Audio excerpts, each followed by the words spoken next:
Et tout de suite, on retrouve Nicolas Bauer, juriste au Centre européen pour le droit et la justice. Bonjour Nicolas Bauer, Bonjour Liselotte. comment allez-vous? Bien, et vous? Ça va très bien. Emmanuel Macron propose un emprunt européen commun pour soutenir la défense européenne face à la Russie. Que pensez-vous de cette proposition, Nicolas Bauer? Alors vous le savez, Liselotte, le réarmement de l'Europe est un grand sujet de discussion dans l'Union européenne aujourd'hui. Et la présidente de la Commission, Ursula von der Leyen, a présenté son plan Réarmer l'Europe. Ce plan s'élève à 800 milliards d'euros et pour le financer, la Commission autorise les États à creuser le déficit. Emmanuel Macron a proposé d'aller plus loin. Il se dit, je cite, convaincu que l'Union européenne devra faire un emprunt commun face au mur de la dette. Il est convaincu et il a déjà convaincu d'autres chefs d'État et de gouvernement. Cette proposition d'emprunt européen entraîne des conséquences et elles sont importantes autant sur le plan financier que sur le plan institutionnel. Et c'est ce dont je voulais vous parler aujourd'hui. Financièrement, d'abord, Emmanuel Macron voit à court terme. À court terme, un emprunt européen permettrait d'emprunter à un taux d'intérêt réduit. Mais à plus long terme, qui peut croire que la solution au surendettement national est de s'endetter encore plus au niveau européen? Notre dette publique s'élève déjà à 3 300 milliards d'euros. Cela représente presque 6 années de recettes fiscales, c'est-à-dire qu'il faudrait payer tous nos impôts et taxes pendant 6 ans rien que pour rembourser la dette française. Et à cela s'ajoute déjà une dette commune européenne qui vient d'un premier emprunt commun, celui du Covid en 2020. Cette dette européenne Covid, elle pose déjà un problème.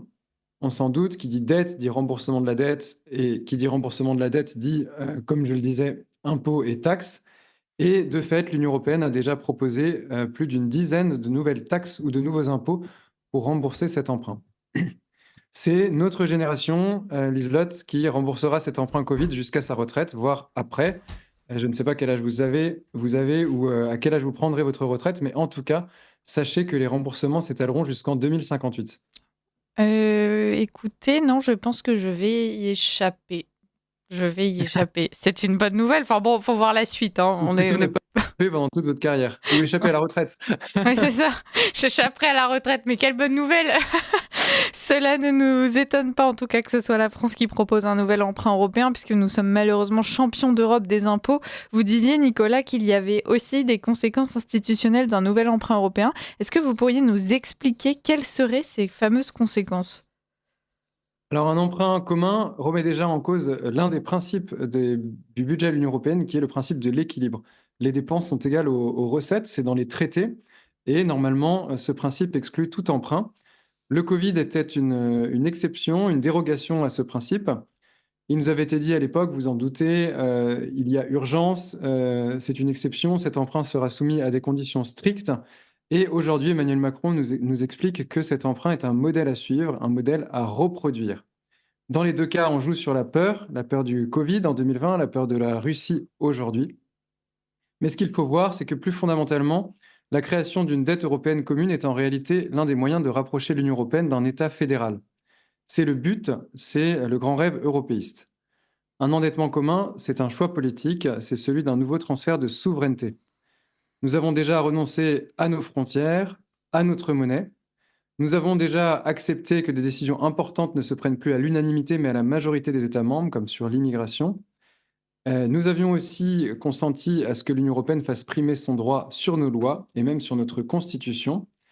Aujourd'hui, il est question de mutualiser la dette encore une fois, et la prochaine étape de cette dérive fédéraliste, c'est une révision des traités. Il y a un projet qui est déjà sur la table du Conseil européen. Ce projet avance et nous suivons cela à l'ECLJ et je pourrais vous en parler à une prochaine occasion. Bah oui, puis vous pourrez nous dire aussi si les Français seront consultés ou si, comme d'habitude, cette Union européenne continuera d'avancer en contournant les peuples. Merci Nicolas, nous vous retrouverons mercredi prochain à la même heure.